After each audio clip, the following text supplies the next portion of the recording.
Hello and welcome guys, मैं हूं आपका अपना होम ट्यूटर निखिल से। तो चलिए स्टार्ट करते हैं हमारी आज की क्लास एक नए टॉपिक के साथ में। जैसा कि हम लोगों ने ऊपर लिखा हुआ बोर्ड पे, issue of debenture for consideration other than cash, यानी कंपनी अपने डिबेंचर्स अब कैश में इशू नहीं कर रही, जैसा आपने लास्ट क्लास में पढ़ा था। यानी कंपनी अगर अपने डिबेंचर्स कैश में इशू करती है तो लमसम पेमेंट मेथड या इंस्टॉलमेंट पेमेंट मेथड हम लोग इसके बारे में पढ़ चुके हैं। आज हम लोग पढ़ने वाले हैं issue of debenture for consideration other than cash. तो एग्जाम्पल को समझने से पहले मैं आपको एक कॉन्सेप्ट बताता हूं जो हम लोगों ने इशू ऑफ शेयर के समय भी पढ़ा था।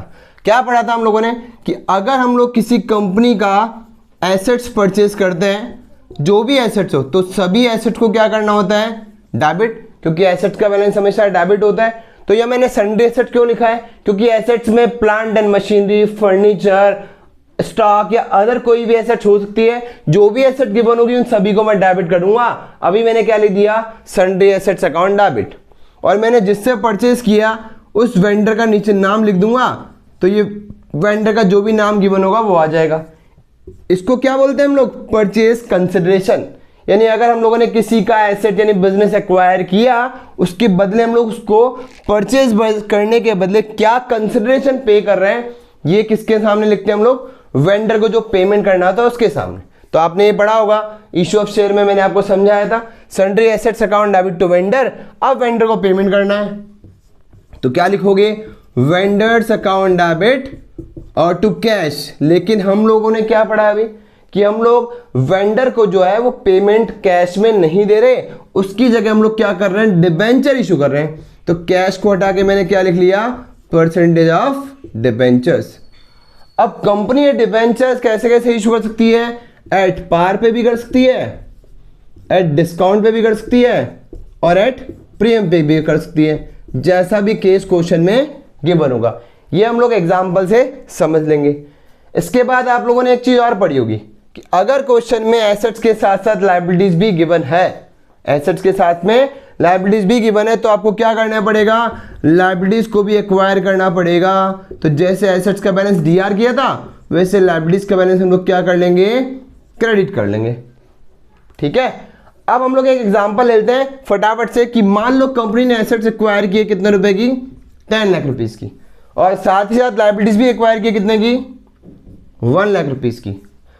अब अगर डिफरेंस अमाउंट निकलेगा तो एसेट्स में से लायबिलिटीज माइनस करोगे तो क्या निकल जाएगा? Purchase consideration. तो 10 लाख रुपीज डेबिट साइड है और 1 लाख रुपीज लिखा क्रेडिट साइड। तो यहाँ डिफरेंस अमाउंट कितना आ गया बताओ? 9 लाख रुपीज। ये क्या हो गया?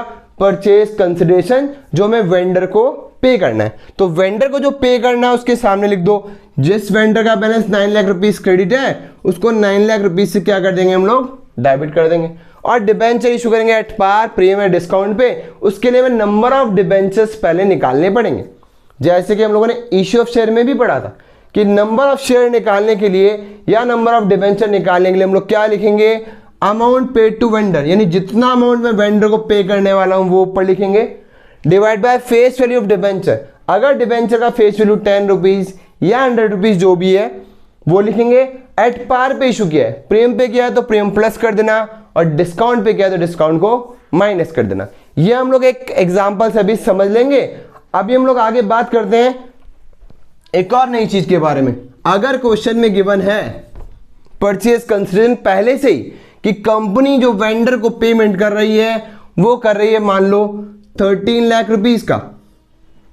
अब ये भी कॉन्सेप्ट मैंने आपको समझाया था कि अभी हमारे पास बैलेंस 13 लाख और 1 लाख कितना हो गया? 14 लाख रुपीज। यानी क्रेडिट का बैलेंस आ रहा है 14 लाख और डेबिट का कितना आ रहा है? 10 लाख। यानी 4 लाख रुपीज का डिफरेंस अमाउंट आ रहा है और वेंडर को जो पेमेंट जा रहा है वो ज्यादा जा रहा है। इसका मतलब कंपनी जो है वो वेंडर को एक्स्ट्रा पेमेंट किस लिए कर रही है? उसकी गुडविल के लिए कर रही है। तो हम लोगों ने इशू ऑफ शेयर के समय पढ़ा था कि अगर हमारे पास डिफरेंस अमाउंट डेबिट साइड बच जाए तो इन दोनों का टोटल कितना है? 14 लाख। यहां कितना आएगा डिफरेंस? 4 + 10 कितना हो गया? 14 लाख।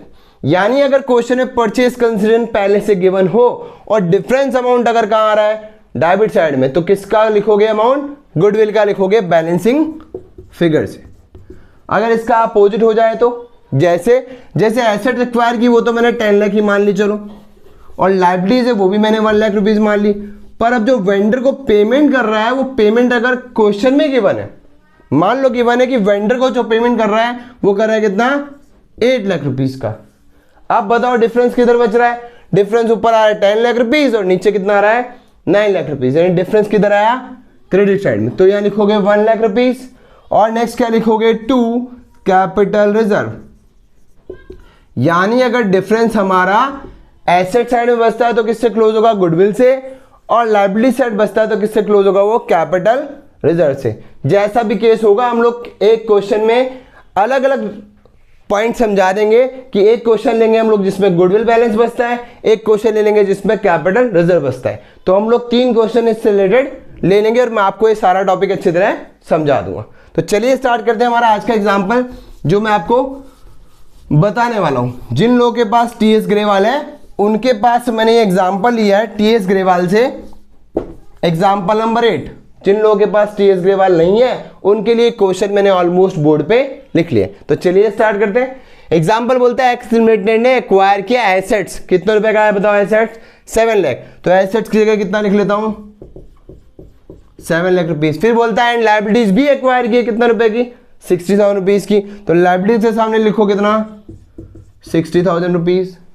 उसके बाद बोलता है for the purchase consideration of rupees 6,60,000, यानी क्वेश्चन में परचेज कंसिडरेशन गिवन है। तो यहाँ वेंडर कौन है? एक्स लिमिटेड ने एक्वायर किया है। किससे एक्वायर किया है ये लिखा हुआ नहीं है, तो क्या लिखोगे? सिर्फ वेंडर ही लिख लोगे। तो परचेज कंसिडरेशन कितना गिवन है? 6,60,000 रुपीज में क्या किया उसने? उसका बिजनेस एक्वायर किया है। तो परचेज कंसिडरेशन हो गया कितना? 6,60,000 रुपीज। अब डिफरेंस निकालते हैं कि किधर बच रहा है। 660 और 60 कितना हो गया? 7,20,000 रुपीज। डिफरेंस कितना बच रहा है? यहाँ 720 आ रहा है और यहाँ केवल 7 लाख रुपीज आ रहा है। तो बताओ डिफरेंस कितना बचा? एसेट साइड में कितना बचा? 20,000। किससे क्लोज करोगे? अभी समझाया था गुडविल से क्लोज करोगे। ये हमारा क्या आ गया? बैलेंसिंग फिगर आ गया, काउंट डेबिट कर दिया। कितना अमाउंट आ गया? 20,000 रुपीज आ गया अमाउंट ऑफ गुडविल। कल क्वेश्चन लेंगे हम लोग कैपिटल रिजर्व जिसमें बैलेंसिंग फिगर आने वाला है। अब नेक्स्ट एंट्री बनेगी वेंडर को पेमेंट करने की। तो सिंपल सा लॉजिक है, जिस वेंडर को अभी क्रेडिट किया है उसको मैं डेबिट कर लेता हूं। तो क्या लिखेंगे? वेंडर्स अकाउंट डेबिट 6,60,000 रुपीज और 2। अब डिबेंचर इशू कैसे कर रहा है वो पढ़ लेते हैं। The purchase consideration was paid by issuing of 9% of debenture, यानी कंपनी अपने 9% डिबेंचर इशू कर रही है। तो लिख लेते हैं 2 9% ऑफ डिबेंचर्स। ठीक है, और किस पे बोल रहा है? एट 10% प्रीमियम पे, यानी डिस्काउंट बोलता तो डिस्काउंट को मैं डेबिट कर देता, प्रीमियम बोला है तो सिक्योरिटी प्रीमियम रिजर्व को मैं क्या कर देता हूं? क्रेडिट कर देता हूं। ठीक है, तो वेंडर का जो बैलेंस सीआर दिख रहा था वो तो मैंने डीआर लिख दिया। अब डिबेंचर्स के सामने और एसपीआर के सामने कितना अमाउंट आने वाला है, इसके लिए मैं ये फॉर्मूला लगाने वाले कि नंबर ऑफ डिबेंचर कितने निकालेंगे, फिर तो मल्टीप्लाई करना मैं आपको कई बार सिखा चुका हूं। तो अमाउंट पेड टू वेंडर कितना लिखा हुआ बताओ? 6,60,000 rupees divided by face value of debenture कितनी है? डिबेंचर का फेस वैल्यू है 100 रुपीज, तो मैं 100 से डिवाइड कर लेता हूं, प्लस डिस्काउंट होता तो माइनस कर लेता, क्योंकि क्वेश्चन में प्रीमियम गिवन है 10%। तो प्रीमियम कितना हो गया? 100 रुपीज का 10% 10 रुपीज हो गया। इसको सॉल्व कर लेते हैं। ये कितना हो गया? 6,60,000 डिवाइडेड बाय 1,110, 1 0 से 1 0 कैंसिल आउट हो गया, 11 6 66, कितने आ गए? 6,000 डिबेंचर्स आ गए। नंबर ऑफ डिबेंचर निकालिए तो अमाउंट लिखना बहुत इजी है। अब क्या कर लेते हैं? डिबेंचर जितने भी हैं वो हम लोग यहां लिख लेते हैं, डिबेंचर के सामने भी और प्रीमियम के सामने भी, और अमाउंट लिखना बहुत इजी, मैंने समझाया था। डिबेंचर के सामने हमेशा फेस वैल्यू कितनी है? 100 रुपीज, तो इंटू 100 कर दो। प्रीमियम के सामने कितना आएगा बताओ? 10 रुपीज, तो प्रीमियम के सामने लिख दो 10 रुपीज। इस तरह से इस अमाउंट का ब्रेकअप करना बहुत ही इजी है। तो 6,000 इंटू 10 करो, सॉरी 100 करो, कितना हो गया? 6 लाख रुपीज, और 6,000 इंटू 10 करो, कितना हो गया? 60,000 रुपीज। इस तरह से हम लोगों ने वेंडर का payment number of debenture issue करके कर दिया। तो जैसा कि आपने देखा, इस फॉर्मूले को आप अच्छी तरह लिख लेना। ये फॉर्मूला जस्ट वैसे ही जैसे कि हम लोगों ने इश्यू ऑफ शेयर के समय पढ़ा था। अब हम लोग मिलते हैं अपनी अगली क्लास में एक और नए क्वेश्चन के साथ में, जो मैं लेने वाला हूँ कैपिटल रिजर्व वाला। तो चलिए मिलते हैं हम लोग अपनी अगली क्लास में।